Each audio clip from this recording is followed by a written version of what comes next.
오늘은 우리 장난 성도님들과 함께 나누는 주기도문 설교 시리즈의 마지막 시간입니다. 귀한 자리에 말씀으로 섬길 수 있도록 인도해 주신 하나님과 담임 목사님 또 성도님들 감사드립니다. 예배를 앞두고 이런 마음이 들었습니다. 마지막 설교를 어떻게 좀 전할까 그 마음이 들더라고요. 하나님을 잘 섬기고 내려가자. 여느 때와 같이 그 마음이 들더라고요. 우리 서로 인사했으면 좋겠습니다. 하나님을 잘 섬깁시다. 네, 여러분 진짜 회복, 진짜로 구원이 있다면 어떤 문제들이 해결되어야 될까요? 네 가지를 생각해 볼 수 있습니다. 첫째는 죽음의 문제예요.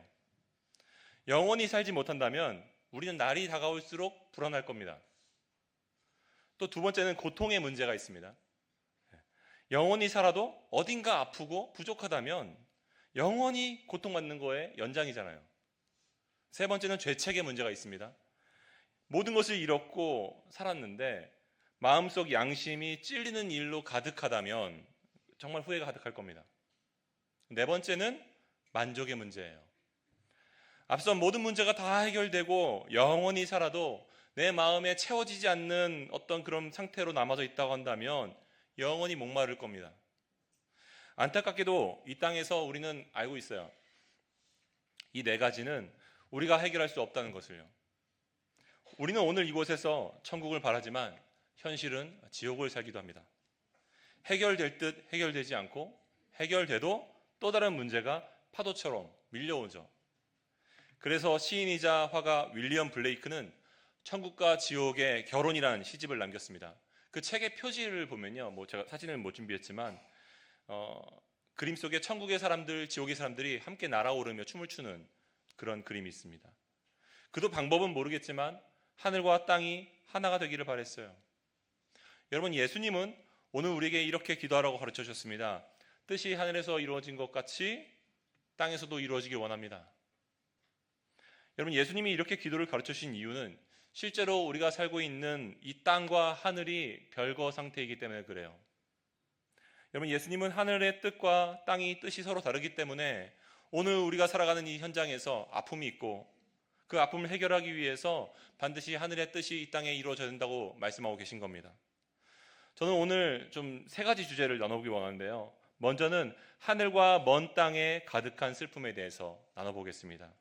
그리고 두 번째는 뜻이 땅에 이루어진다는 의미에 대해서 나눠볼 거고요.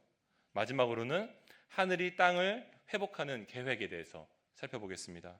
먼저 하늘과 먼 땅에 가득한 슬픔에 대해서 함께 살펴보기 원합니다. 여러분, 창세기에서 야곱은 대표적으로 자기의 운명을 스스로 바꿔보려고 했던 사람이에요. 자수성가예요. 그는 태어날 때부터 세상이 불공정하다고 생각했습니다. 그렇지 않겠습니까? 히브리 문화권에서는 장남이 아닌 차남은 상속을 큰형의 절반밖에 받지 못했거든요. 그는 부당하다는 생각했습니다. 그래서 그 관습과 싸웠던 최초의 사람이었던 것 같아요. 그는 형과 아버지를 속여서 장자권을 뺀 데까지 성공합니다. 근데 그가 놓친 게 있어요. 예상치 못했던 건 뭐냐면 형의 분노의 크기예요. 그는 생명의 위협을 느껴서 삼촌 라반의 집으로 도망가죠. 거기서 삼촌에게도 속임을 당합니다. 원하지 않는 결혼을 하고 14년을 종처럼 살았어요. 그의 인생은 한마디로 내가 최선을 다했지만 내 뜻대로 되는 것이 없는 그런 삶을 산 거예요. 그는 훗날 이집트의 바로왕 앞에서 인생을 이렇게 회고합니다. 창세기 47장 9절 우리 같이 읽어볼까요? 시작. 야곱이 바로에게 아르되 내 나그네 길에 험악한 세월을 보내었나이다. 지난 주일 사역을 마칠 즈음이었습니다. 저는 이제 부모님 집에 좀 다녀와야 될 일이 있어서 가려고 했었는데 담임 목사님께서 부르셨어요. 저희 교회에 한 권사님께서 소천하셨다고. 사역자들 모두 잡혀있던 일정을 취소하고 저녁에 장례 예배를 드리러 갔습니다. 월요일 일간 예배를 위해서 아침에 또 준비하고 출발하는데 우리 김일란 전사님께 연락이 왔어요.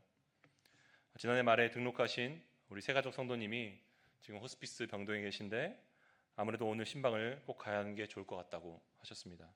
사실은 그날 저녁에도 제가 약속이 또 있어서 살짝 고민이 되었습니다.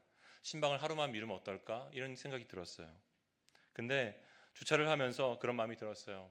하나님께서 이끄시는 대로 순종해보자. 그리고 일정을 취소했습니다. 약속된 일정을. 오후에 입관 예배를 드린 뒤에 바로 용인으로 달려갔습니다. 전날 예수님을 영접하시고 세례를 받으신 우리 성도님께서 그날에는 거의 기력 없이 누워 계셨습니다. 직관적으로 시간이 얼마 남지 않았다는 것을 알았어요. 그래서 성도님께 시편 23편을 읽어드렸습니다. 성도님, 사망의 음침한 골짜기에도 함께 동행하시는 인생의 목자 되시는 하나님이 함께하고 계십니다. 그 기도해드렸어요. 다음날 아침 성도님께서 소천하셨습니다. 전 또 한 번 배웠습니다. 인생에서 어떤 고민들이 있을 때, 어떤 저울질해야 될 상황들이 있을 때 하나님께서 우리에게 요구하시는 것은 희생하는 쪽을 선택하게 하세요. 근데 그렇게 순종하시면요, 하나님이 일하시는 현장을 보게 됩니다. 그렇지 않으면 후회하실 거예요. 다른 교역자들도 많은 성도님들도 함께 하셨습니다. 다 그런 마음으로요. 약속을 취소하고 함께 하시고, 한 번 가고 두 번 가고 세 번 가고 6번 가신 분도 계시고요. 담임 목사님도 저녁 늦은 시간에도 학업을 다 마치시고 사모님과 함께 장례식장을 다녀가셨습니다. 예배 때마다 함께 울어주시는 분들 계셔서 얼마나 감사한지 몰라요. 모두가 힘써 두 성도님의 남은 가족들을 위로했습니다. 그런 마음이 들더라고요. 이 땅에서 우리가 이렇게 장례를 함께 하면서 그렇게 고인들을 보내드리고 함께하는 모든 과정들에 참여하셨던 분들의 상급 중에 하나는 우리가 천국에 갔을 때 먼저 보내드렸던 그분들을 만나면서 그 환호와 그 반가운 재회가 있다는 것을 알게 되었어요. 얼마나 값진 일입니까? 우리 장례에 함께한다는 게. 월요일 호스피스 병동에서 임종을 앞두신 성도님의 손을 잡고 기도해 드리던 때의 일입니다. 제가 이분 기도하는데 이런 마음이 들었습니다. 하나님, 우리 성도님의 아내분은 남편분이 1년만 더 곁에 있기를 원한다고 그렇게 기도하고 계시는데 하나님 이렇게 가게 하시면 안 되잖아요. 하나님 조금만 더 곁에 있게 해주세요. 하나님의 뜻이 이게 아니잖아요. 그런 마음이 들었어요. 사랑하는 성도 여러분, 누군가 고난당하면 곁에서 지켜보는 우리들은 되게 건조한 마음으로 이렇게 생각할 수 있습니다. 하나님의 뜻이 있겠지. 뭐 하나님의 뜻이 있으실 거야. 그렇게 수평을 잡으려고 해요. 근데 여러분, 그런 말이 별로 위로가 되지 않는 것 같아요. 무슨 뜻이 있으시다면 하나님이 이 고난을 주셨다는 말인데, 그렇다고 하기에는 사랑의 하나님이 너무 가혹하게 느껴지지 않습니까? 또 반대로 하나님 어떻게 나한테 이러실 수 있어요? 라고 원망하게 되기도 하죠. 하나님 모든 주권을 가지고 계시다는 성경의 여러 증거들을 볼 때 참새 한 마리도 하나님이 허락하지 않으시면 땅에 떨어지는 바가 없다고 하셨는데 그렇게 물을 수도 있을 것 같습니다. 그런데 그걸 그냥 인정하기에는 우리는 하나님을 별로 믿고 싶지 않은 마음이 들 수 있을 것 같아요. 적어도 저라면 저의 육신의 아버지가 제가 더욱더 단단한 사람이 되고 그래서 곱게 자라면 배울 수 없는 것을 가르쳐 주시기 위해서 자식을 사지에 몰아넣고 눈을 감아버리는 분이라면 저는 제법 그 일로 인해서 제 마음이 단단해질지 몰라도 제가 아버지를 기뻐하거나 찾아가면 아버지를 반가워할 것 같지는 않습니다. 여러분, 성도가 고난당함이 하나님의 뜻일까요? 예레미야는 에가서 3장 3절에서 이렇게 말합니다. 같이 읽어볼까요? 시작. 주께서 인생으로 고생하게 하시며 근심하게 하심은 본심이 아니시로다. 여러분, 이것은 그래 젊어서 고생은 사서도 하는 거야 라고 하면서 일부러 고생하게 하시지만 너 내 진심은 알지? 라는 그런 말씀이 아니에요. 여러분, 이것은 하나님께서 이 땅에서 벌어지고 있는 모든 일들에 직접 다 개입하지는 않으시지만 그분은 분명 이것을 애통하게 생각하시며 이 일을 바로잡기를 원하신다는 거예요. 여러분, 기억하십시오. 고난은 성도를 향한 하나님의 뜻이 아니에요. 하나님은 고난 중에도 함께 하시며 문제를 바로잡기 원하시는 것뿐이시지 하나님은 우리에게 고난을 일부러 주시지 않으십니다. 여러분, 한편 우리는 종종 고난이 있을 때 다른 사람 책임으로 돌리는 경우가 있어요. 내가 초래한 고난도 있지 않습니까? 전에 그런 기사를 읽은 적이 있습니다. 외국의 한 여성이 맥도날드에서 햄버거를 좋아했어요. 그래서 맥도날드를 계속 다녔는데 어느 날 맥도날드 상대로 고소하고 싶은 마음이 들었습니다. 왜냐하면 내가 살이 쪘거든요.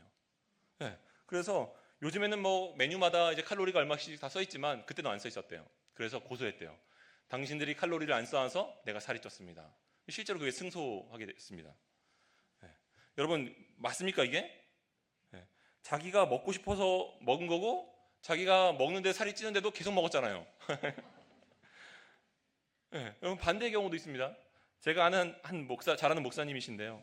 그 목사님이 당뇨로 고생하셔가지고 제가 한번 조심스럽게 물어봤습니다. 제가 당뇨에 대해서 좀 무지해가지고 목사님 혹시 어떻게 당뇨 오셨습니까? 목사님 이렇게 말씀하시는 거예요. 한마디로 이렇게 말씀하시더라고요. 몸에 죄를 많이 저질러서 그래요. 이게 무슨 말인가 하면 하나님께서 가르쳐 주신 대로 몸을 사용하지 않아서 일과 쉼의 균형을 무리해서 사용했고 몸에 좋지 않은 것을 많이 먹어서 몸이 망가졌다고 말씀하신 겁니다. 그러니까 하나님께서 의도하신 대로 몸을 사용하지 않아서 망가졌다는 말인데 저는 여기서 죄에 대한 깊은 통찰을 얻었어요. 여러분 히브리어로 죄가 관역을 벗어나는 거, 의도를 벗어난 거잖아요. 우리가 생활 속에서도 얼마든지 좋지 않은 습관으로 창조의 의도를 벗어나는 거, 그렇게 행동하는 것들이 누적되면 돌아오는 것이 작은 심판인 거예요, 여러분. 그렇게 볼 수 있겠다 싶었습니다. 그렇다고 여러분 옆에 내 남편을 향해서 당신 턱에 심판을 받았어, 당신 옆구리에 심판을 받았어 그렇게 말씀하시면 안 돼요. 네. 여러분 이처럼 초래한 고난이라는 측면에서 정당한 고난도 있죠. 반대로 여러분들이 고통스러운 일을 겪으시면서 이게 다 내 책임이야 라고 생각하지는 않으셨으면 좋겠습니다. 얼마 전 대전에 한 초등학교 1학년 여자아이가 우울증으로 휴직했다가 복직한 교사에 의해서 처참하게 살해를 당했습니다. 온 나라가 들썩였죠. 정규 수업이 끝나고 돌봄 교실에 있다가 나오는 길에 살해를 당했다고 하니 이 아이의 부모님들은 맞벌이였던 것 같아요. 저는 가장 먼저 그 부모님들이 앞으로 어떻게 사실까가 걱정됐습니다. 어떻게 살겠습니까? 여보 이게 다 내 책임이야. 여보 우리가 맞벌이만 안 했으면, 우리가 그 학교에만 이 아이를 안 보냈으면, 우리가 여기에 이사를 안 왔으면 우리 하늘이가 살아있었을 텐데 그렇지 않았을까? 우리가 가난해서 그래. 그런 마음 들지 않았겠습니까? 여러분 하늘과 땅이 찢어진 이 삶의 현실 속에서 우리는 이게 내 책임이야 라고 자책하기가 쉬운 것 같아요. 그런데 여러분 꼭 그런 건 아닙니다. 그건 그 살인범의 잘못이지 그 아이나 그 부모의 업보가 아니에요. 여러분 욥기에서 고난당하는 하나님의 사람 욥은 도무지 이유 모를 고난을 당했어요. 그때 친구들이 나타나서 한 말은, 요점은 그겁니다. 야 네가 잘못한 게 있어서 그래. 네가 하나님 앞에서 뭔가 잘못한 게 있어서 그런 거지 라고 말했습니다. 근데 하나님은 욥기 마지막 부분에서 그 친구들을 나무라십니다. 부당한 고난도 있는 거예요. 이 땅이 깨어져 가지고. 사랑하는 성도 여러분, 우리가 살면서 만나는 고난은요 정당하면서도 부당해요. 정당하면서도 부당해요. 여러분 그 두 가지를 기억하십시오. 이것이 하나님의 본심이 아니에요. 하늘과 땅이 찢어진 그 현실 속에서 우리는 하늘의 뜻이 이 땅에서도 이루어지기를 바라고 구해야 됩니다. 이처럼 하늘과 땅이 찢어진 현실 속에서 우리는 많은 슬픔을 겪고 있어요. 그렇다면 우리는 어떻게 이 간극을 메우는 하늘의 뜻을 이 땅에서 이룰 수 있을까요? 이제 두 번째로 뜻이 땅에서 이루어진다는 의미에 대해서 함께 살펴보기를 원합니다. 여러분 이것은 두 가지 의미가 있어요. 먼저는 첫 번째, 창조의 목적이 무너진 자리를 보면서 애통해야 하는 거예요. 여러분 가정을 한번 보십시오. 5년 전보다 10년 전보다 더 잘 살고 더 좋은 집에 살고 있고 더 좋은 옷을 입고 있는 것 같은데 마음은 뻥 뚫려 있어요. 회사를 보십시오. 이렇게 해도 되나 싶은 윤리적이지 않은 일들이 있고 그 일에서 보람을 느끼고 같이 일하는 즐거움을 찾는 것은 진작에 포기해버렸습니다. 여러분 사회를 둘러봐도 불의하고 불공정해요. 저녁 시간에 거리에 나가서 세상을 걸어보고 방송을 보다 보면 어린 우리 아이들의 눈과 귀를 막아버리고 싶어요. 보여주고 싶지 않아요. 하나님, 소돔처럼 망가진 이 세상을 어떻게 합니까? 하나님, 천국의 모형이 되어야 될 우리 가정은 어떻습니까? 아름다운 창세기의 2장이 아니라 타락으로 서로를 탓하고 변명하는 3장입니다. 하나님 어떻게 해야 됩니까? 하나님의 뜻이 이루어지기 원합니다. 우리 가정이 창세기 3장이 아니라 2장이 되게 해주십시오. 그렇게 기도하며 바꿔가야 되는 거예요. 여러분 또한 두 번째로는 창조의 목적이 무너진 자기를 발견하고 순종하는 겁니다. 창조의 목적이 무너진 자기를 발견하고 순종해야 돼요. 여러분 신학자 톰 라이트는요 이 기도를 하는 우리가 땅에서 나온 흙덩이라는 것을 주목합니다. 그의 말을 들어보십시오. 하늘의 뜻이 땅에 이루어지길 바란다고 기도할 때 그것은 우리 육체의 토질까지 포함합니다. 여러분, 우리가 땅으로 지어졌잖아요. 흙으로. 여러분, 그렇지 않습니까? 하나님의 뜻이 가장 먼저 이루어져야 될 땅이 어디라고요? 우리예요. 나예요. 부모님께 상속받을 땅이 아니고 내가 하나님의 뜻이 이루어져야 될 땅입니다. 여러분은 종종 이렇게 기도해 보셨을 거예요. 하나님, 하나님의 뜻이 무엇입니까? 하나님, 여기서 제가 어떻게 해야 됩니까? 그런데 여러분, 하나님의 뜻을 구하고 알아갈수록 여러분들은 대부분 하나님의 뜻과 나의 뜻 사이에서 많은 갈등이 일어날 거예요. 그걸 경험하실 겁니다. 그건 자연스러운 거예요. 여기에 기도의 목적이 있어요. 본래 기도란 나의 뜻을 관철시키는 것이 아니라 하나님의 뜻을 알아가는 시간이에요. 그래서 편하게 기도하시면 됩니다. 무엇을 가지고 기도하셔도 괜찮아요. 그분의 뜻이 무엇인지 구하며 그 문제를 놓고 기도하십시오. 그러면 하나님께서 뜻을 알려주실 거예요. 그리고 그 뜻과 내 뜻을 줄다리게 하는 가운데 내가 결국 그분의 뜻에 순종하게 될 때 하나님이 주시는 평강과 기쁨을 갖고 돌아가게 되는 겁니다. 여러분, 이처럼 이 세 번째 강구는요, 창조의 목적이 무너진 자리를 보면서 애통하는 기도입니다. 하지만 동시에 창조의 목적이 무너진 자기를 발견하고 하나님께 내가 순종하겠다고 하는 기도예요. 영국의 청교도 신학자 토마스 와스는 이렇게 말했습니다. 불행은 우리 자신의 뜻을 행하는 데 있고 행복은 하나님의 뜻을 행하는 데 있다. 우리 같이 읽어볼까요? 불행은 우리 자신의 뜻을 행하는 데 있고 행복은 하나님의 뜻을 행하는 데 있다. 여러분, 그러기 위해서 하나님의 뜻을 알아야 돼요. 전에 고상성 목사님이 그렇게 말씀하셨습니다. 머릿속에 있지 않은 어떤 명제는 우리가 끄집어내서 사용할 수 없다고요. 무슨 말이냐면 많은 사람들이요, 기도가 지루하고 단조로운 이유는 하나님에 대해서 단조로운 생각을 갖고 있기 때문에요. 하나님을 몰라서. 여러분, 우리가 많은 사람들이요, 신앙생활을 관광버스 타고 여행지 지나가듯이 합니다. 그냥 속성으로 신앙생활을 배우려고 해요. 그래서 설교만 듣고 내가 신앙생활 하려는 사람도 너무 많아요. 근데 여러분, 그렇지 않습니다. 설교만 듣고 신앙생활 하려고 하시면 여러분들은 마치 내가 신앙이 잘하는 것이 느껴지지만 결코 여러분들은 그 신앙을 살아갈 수 있는 능력을 가질 수 없어요. 우리가 여행지 가면 어떻습니까? 버스 타고 지나가면요, 그래, 내가 파리도 가보고 내가 다 가봤어. 근데 실제로 거기가 어떤지 생활을 해보지 않았기 때문에 실제로 경험해본 건 아니에요. 진짜 경험은 버스에서 내려서 거기에 발로 걸어보고 거기 있는 사람들과 대화해보고 살아보고 부딪혀보는 것이 살아보는 거죠. 신앙생활도 마찬가지입니다. 여러분, 우리가 하나님께서 어떤 영역에 관해서 뭐 직장생활이든 어떤 관계와 관련된 부분들이든 어떤 것들 영역과 관련해서 하나님 어떤 생각을 갖고 계신가 알아야 돼요. 그래야 내 뜻과 하나님의 뜻을 줄다리기 하면서 싸울 수 있어요. 안 그러면 늘 내 뜻으로 삽니다. 여러분, 혹시 직장생활에 고민이 있으십니까? 관계에 어려움이 있으십니까? 가족의 구원에 대한 부담이 있으십니까? 왜 내 몸이 아픈지, 내 삶에 왜 이런 어려움이 있는지 알고 싶으십니까? 그 영역에 대한 하나님의 뜻을 알으셔야 됩니다. 신앙훈련 받으십시오. 여러분, 서로에게 이렇게 말씀드리겠습니다. 하나님이 당신을 지금 부르십니다. 다시 한 번 더 이렇게 인사할까요? 하나님이 진짜로 부르십니다. 우리 좋은 신앙 강좌들이 열렸기 때문에 여러분, 하나님께서 여러분 부르고 계십니다. 저희 아내도 한반을 신청했어요. 할렐루야. 가정이 달라질 줄 믿습니다. 물론 여러분 중에 이런 질문이 드는 분도 있을 거예요. 결국 내가 하나님의 뜻에 순종하는 거면, 인생이 하나님의 뜻에 순종하는 거면 다 똑같이 사는 거 아닌가? 천편일률적으로. 나의 뜻과 개성, 삶의 자유는 없습니까? 그런 기분이 들 수 있어요. 근데 여러분, 그렇지 않습니다. 저는 여전히 제가 사고 싶은 책을 사고, 제가 입고 싶은 옷을 입고, 제가 바꾸고 싶은 머리의 가르마 방향을 바꿔요. 네. 제가 좋아하는 타코집에 가지 말라고 하나님께서 말씀하신 적이 한 번도 없어요. 여러분, 이 기도의 내용은요, 우리의 관심사를 배제하라는 것이 아닙니다. 하나님의 목적 그 다음의 순서에 옮기라는 거예요. 여러분, 자녀를 A 대학에 보낼지 B 대학에 보낼지는 성경에 써 있지 않습니다. 성경에서 드러나는 하나님의 뜻은 자녀가 A 대학이 아닌 B 대학에 갔으면 하는 우리의 마음의 동기와 불안을 드러내고 해결하는 거예요. 하나님의 영광을 위해 자녀가 살기를 바라는 마음과 함께 하나님이 함께 해주시기에 네가 어디로 가든지 하나님이 너와 함께하고 계시고 그러므로 내가 너의 걸음을 응원해주고 내가 너의 걸음을 자랑스러워한다 라는 마음을 갖게 하는 겁니다.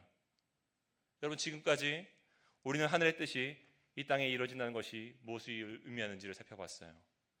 그것은 하나님의 뜻이 아닌 영역이 바뀌기를 구하고 하나님의 뜻이 나라고 하는 사람을 바꾸시는 겁니다. 그리고 그 기도는 반드시 응답될 겁니다. 왜냐하면 하나님께서 이미 우리를 위해 구체적인 계획을 세워두셨기 때문이에요. 이제 마지막으로 하늘이 땅을 회복하는 계획에 대해서 함께 나눠보겠습니다. 저는 서두에 참된 회복이 있다면 4가지가 있어야 된다고 말씀드렸어요. 죽음의 문제가 해결되어야 되고, 고통의 문제가 해결되어야 됩니다. 죄책의 문제와 만족의 문제가 해결되어야 돼요. 하늘과 땅 사이에 찢기고 끊어진 자리마다 다시 다리가 놓여야 돼요.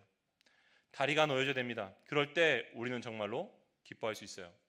구약 성경에서 하나님은 야곱에게 하늘과 땅이 다시 연결되는 다리의 비전을 보여주셨습니다. 야곱의 삶이 갈기갈기 찢겨지고 형을 피해 삼촌의 집으로 달아나던 중에 광야에서 노숙을 해야 됐습니다. 앞으로가 어떻게 될지 너무도 막막한 현실 속에 하나님이 하늘과 땅을 연결하는 다리를 꿈에서 보여주셨어요. 광야 한복판 베델에서 사다리가 하늘까지 닿아 있었습니다. 그 사다리 위에는 천사가 오르락내리락 했고요. 여러분, 그것은 하나님께서 그의 삶에 끊어진 모든 영역들마다 하늘과 땅을 연결시켜 주겠다는 비전이었습니다. 다시 회복이 있는 비전이죠. 여러분, 신약 성경에서 예수님은 자기를 소개하시기를 이렇게 소개하셨습니다. 요한복음 1장 51절 같이 읽어보겠습니다. 시작. 진실로 진실로 너에게 이르노니 하늘이 열리고 하나님의 사자들이 인자 위에 오르락내리락 하는 것을 보리라. 여기서 인자란 자기 자신을 가리킨 거예요. Son of Man, 예수님을 가리킨 겁니다. 하나님의 사자들은 천사를 말하는 거예요. 천사들이 그 인자 위에 오르락내리락 하리라. 무슨 말이죠? 예수님은 지금 야곱이 보았던 그 사다리가 자기 자신이라고 말씀하고 계신 거예요. 하늘과 땅을, 찢겨지는 하늘과 땅을 다시 연결하는 사다리가 자기 자신이라고 말씀하고 계신 겁니다. 실제로 예수님은 갈보리 언덕 위에 십자가를 세우셨습니다. 그리고 거기에 자기가 오르셨어요. 야곱이 보았던 사다리의 실체입니다. 거기서 하늘과 땅이 다시 연결됩니다. 여러분, 그 사다리에서 예수님은 죽음 뒤에 부활로서 우리가 가장 두려워하는 죽음을 죽이셨어요. 이제 사랑하는 이를 먼저 떠나보내도 영구한 헤어짐은 그리스도 안에 없습니다. 또한 그분은 부활의 몸으로서 그분을 따르는 우리에게도 고통이 끝났음을 보여주셨습니다. 다시는 신체가 무너지거나 약해지는 일이 없습니다. 우리의 영원한 몸을 입었을 때 우리는 그렇게 됩니다. 그분이 우리와 함께 계셔서 모든 눈물을 닦아주신 결과예요. 또한 그분은 당신을 믿는 자들에게는 다시는 정죄감이 없다고 말씀하셨습니다. 우리의 모든 붉은 죄는 눈과 같이 희어졌고 흰 옷을 입은 신부로 주님과 영원히 살 수 있게 되었어요. 뿐만 아니라 예수님 안에서 세상이 줄 수 없는 영원한 만족이 있습니다. 세상이 주는 물을 마시는 자마다 다시 목마르지만 예수님이 주시는 물을 마시는 자는 다시 목마르지 않는다고 말씀하셨습니다. 그러므로 십자가는 하늘과 이 땅에 놓여져 있는 모든 절망과 소망에 연결되는 다리예요. 모든 낙심과 기쁨을 연결하는 다리입니다. 모든 헤어짐과 만남을 연결하는 다리예요. 모든 깨어짐과 온전함의 다리입니다. 그러므로 그리스도께로 오십시오. 그분은 우리의 땅의 현실을 애통해 하면서 구하는 모든 것에 대한 기도의 응답이에요. 그분을 구할 때 그분이 여러분의 깨어진 자리에 다리가 되어주실 것입니다. 근데 여러분, 그거 아십니까? 그 사다리가 세워진 이유를요. 사실 그리스도께서 갈보리에 오르시기 전에 감람산에 먼저 오르셨습니다. 그리고 거기서 이렇게 기도하셨어요. 아버지, 만일 가능하시다면 이 잔을 내게서 거두어 주십시오. 왜 그렇게 기도한지 아세요? 여러분, 예수님이 이 땅에 오셔서 하셨던 모든 순종은 하나님의 사랑을 받을 수 있는 순종이었습니다. 그렇게 하면 하나님의 사랑을 받았어요. 하나님이 기뻐하셨습니다. 그 일을 기뻐하셨어요. 그런데요, 처음으로 하나님께서 이렇게 말씀하신 겁니다. 네가 이 순종을 하면 너는 버림받을 것이다. 네가 이 순종을 하면 너는 죽게 될 거고, 네가 이 순종을 하면 내가 너에게서 고개를 돌릴 거야. 여러분, 그래서 예수님이 말씀하신 거예요. 이 잔이 피해가기 원한다고. 하나님의 사랑받지 않는 일을 경험하고 싶지 않다고. 근데 이렇게 기도하신 거예요. 그러나 나의 원대로 마시옵고 아버지 원대로 하시옵소서. 그러므로 여러분, 우리 인생에 깨어진 모든 삶의 아픔들은 다시 천국과 연결될 수 있는 겁니다.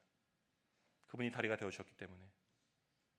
여러분, 예수님이 내 뜻대로가 아니라 아버지의 뜻대로 순종하셨기 때문에 저와 여러분이 구원을 받았습니다. 가장 직관에 반하시는 일로 나아가심으로 그분은 부활하셨고 하나님은 그분을 영화롭게 하셨고 우리의 모든 연약함을 구원하는 다리가 되셨어요.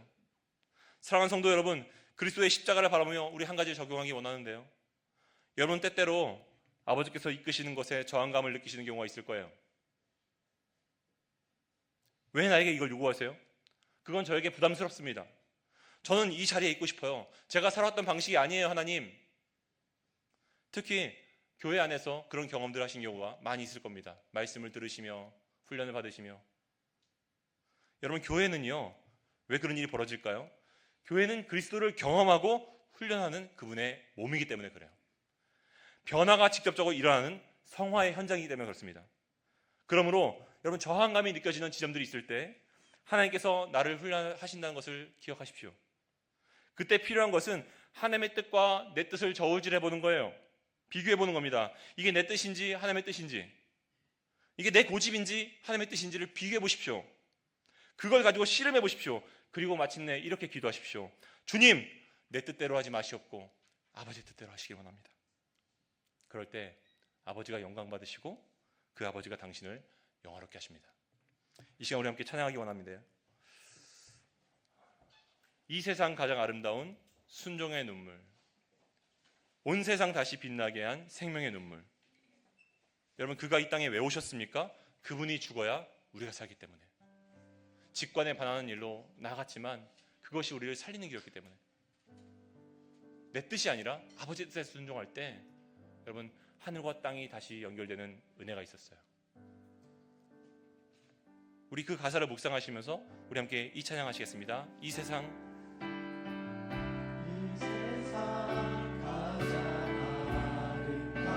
순종의 눈물, 온 세상 다시 빛나게 한 생명의 눈물. 여러분, 이 눈물이 있으십니까? 생명의 눈물. 그가 이 땅에 오신 이유는 그가 죽어야 우리가 살게 되고, 그가 이 땅에 오신 이유 죽어야 살게. 그분이 절칠 때 우리가 승리하는 놀라운 신비가 있습니다. 저야만 승리하는 놀랍고 영원한 신, 지으신 그대로 회복시키실 하나님, 우리 가운데 하나님의 뜻이 이루어지길 원합니다.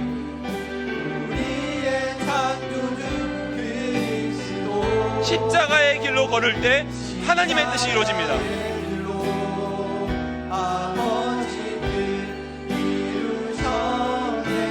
그가 이 땅에 오신 이유, 이제 우리에게 맡겨진 여러분, 그 길이 어떤 길입니까? 십자가의 길, 생명의 길, 눈물의 길입니다. 그 길이 살리는 길입니다.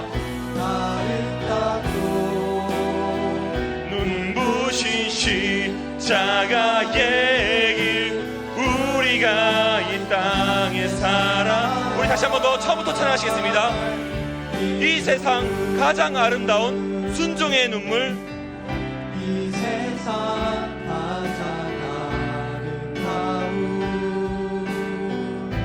순종의 눈물, 온 세상을 다시 빛나게 하는 생명의 눈물. 온 세상 다시 빛나게 하는 그 십자가의 길이 온 세상을 빛나게 합니다. 그가 이 땅에 오신 이유, 죽어야 살게 되는 놀라운 신비. 그가 이 땅에 여러분, 가정 안에서 죽어야 합니다. 삶의 자리에서 죽어야 합니다. 서야만 승리하는 신비가 있습니다. 이것이 우리 주님께서 먼저 걸어가신, 앞서가신 길인 줄 믿습니다. 우리를 다시금 지으신 그대로 회복시키 우리의 창조주 그리스도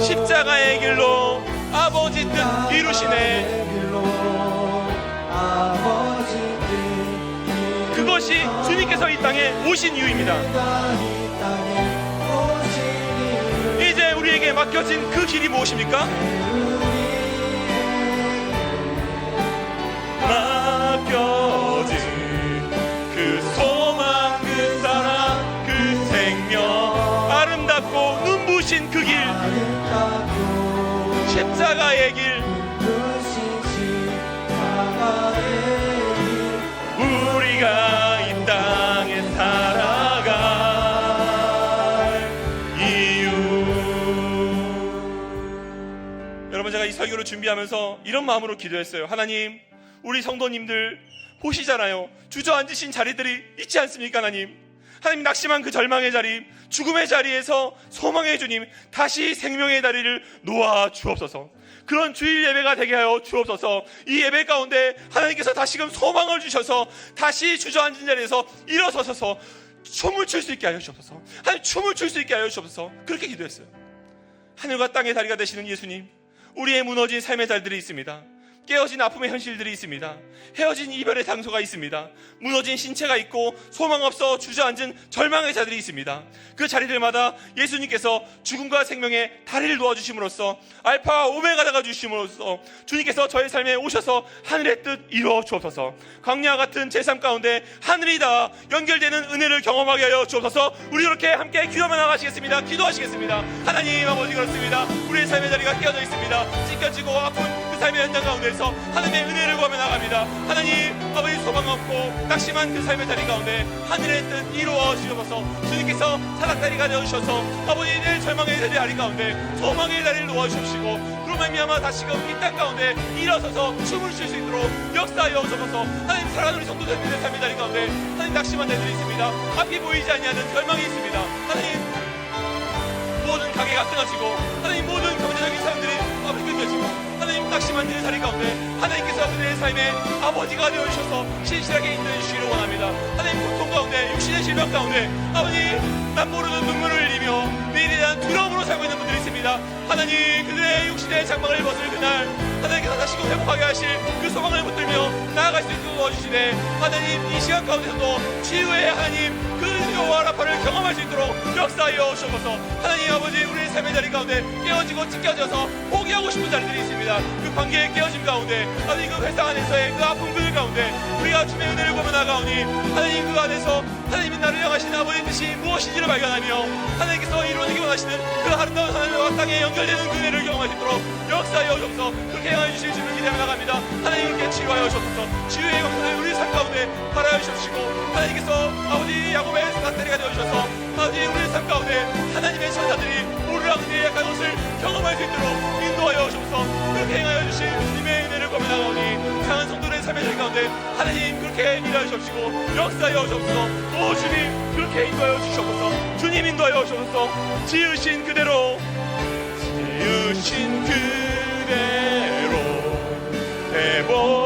회복시킨 우리의 창조주 그리스도 십자가의 길로 여러분, 십자가의 길이 생명의 길입니다. 그가 이 땅에 오시니 이제 우리에게 맡겨진 우리 가정 안에서 우리 직장 안에서 그 소망과 그 사랑, 아름답고 눈부신 십자가의 길, 망하는 길이 아니에요. 살리는 길입니다. 우리가 이 땅에 살아갈 이유, 우리 한번 더 찬양하시겠습니다. 지으신 그대로 회복시킨, 지으신 그대로 회복. 하나님, 내 삶 가운데 창조의 목적이 회복되게 하여 주옵소서. 우리의 가정도 우리의 삶의 자리들도 회복시켜 주옵소서.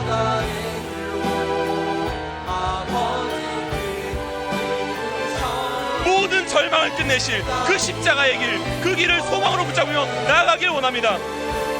이제 우리에게 맡겨진 그 소망, 그 사랑, 그 생명, 아름답고 눈부신 십자가의 길,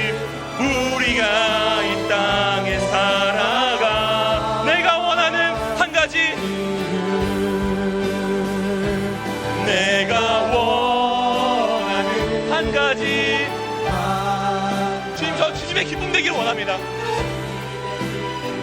내 기쁨이 아닌 주님의 기쁨 되기 원합니다. 내가 원하는 한 가지,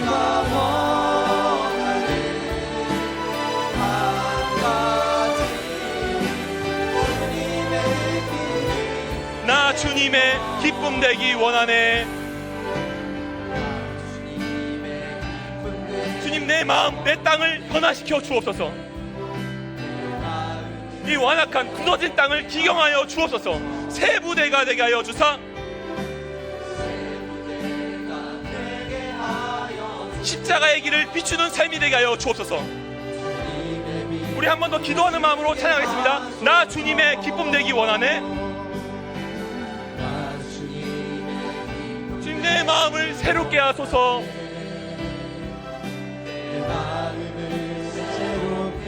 주님이 쓰시기 좋은 새 부대가 되게 하여 주사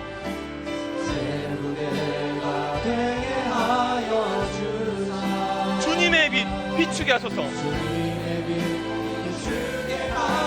내가 원하는 한 가지, 생명의 다리가 되신 주님의 기쁨이 되기 원합니다. 내가 원하는 한 가지,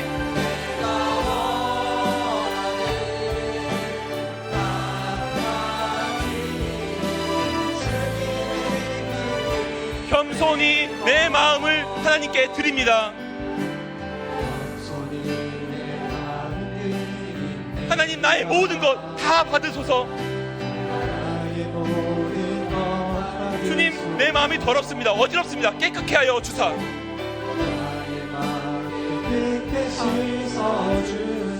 주님의 뜻을 오해하지 않고 그 길로 가기 원합니다. 내가 원하는 한 가지,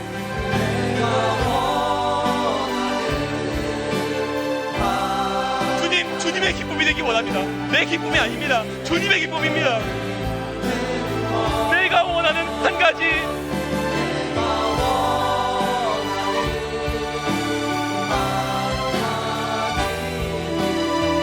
우리 마지막으로 찬양하시겠습니다.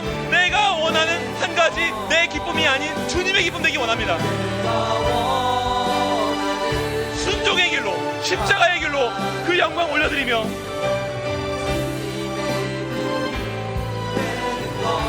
내가 원하는 한 가지, 한 가지, 주님의 기쁨이 되는 것. 여러분, 우리가 다시 한 번 더 기도할 때 여러분 이것을 기억했으면 좋겠어요. 하나님의 뜻이 먼저 임해야 될 땅은 옆에 있는 사람이 아니고 나인 줄 믿습니다. 나라고 하는 토질입니다. 하나님 변화시켜야 될, 기경시켜야 될 땅은 저입니다.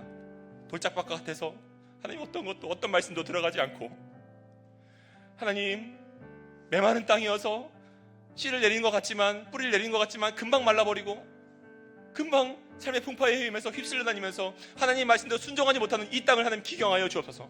그런 마음으로 우리 기도했으면 좋겠어요. 신앙생활하면 여러분, 하나님의 뜻과 내 뜻이 충돌하는 시점도 있습니다. 온갖 불평과 원망이 드는 마음들이 들 때가 있어요. 바로 그때 여러분, 감람산 위에서 나를 위해 기도하신 예수님을 기억하기 원합니다. 그리고 우리도 이렇게 기도하기 원합니다. 하나님, 내 뜻은 있지만 내 뜻대로 마시옵고 아버지 뜻대로 없어서.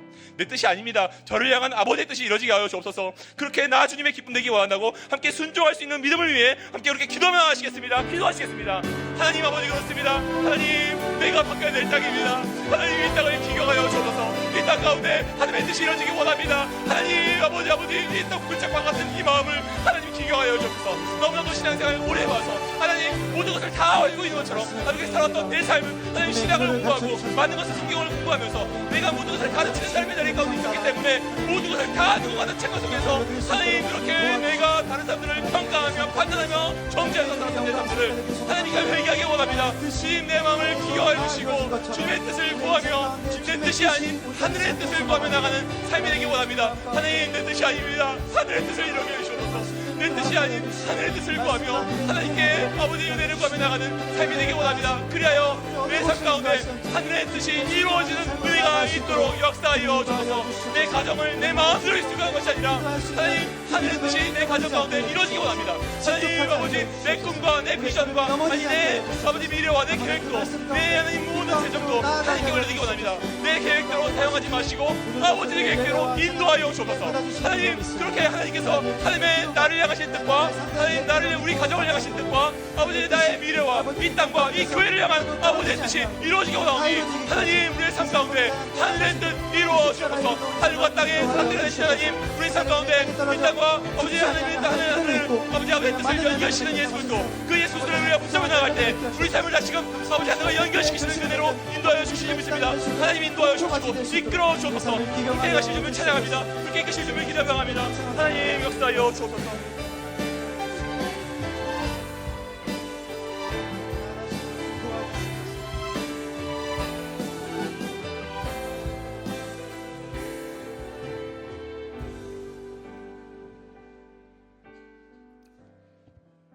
주님은 일찍이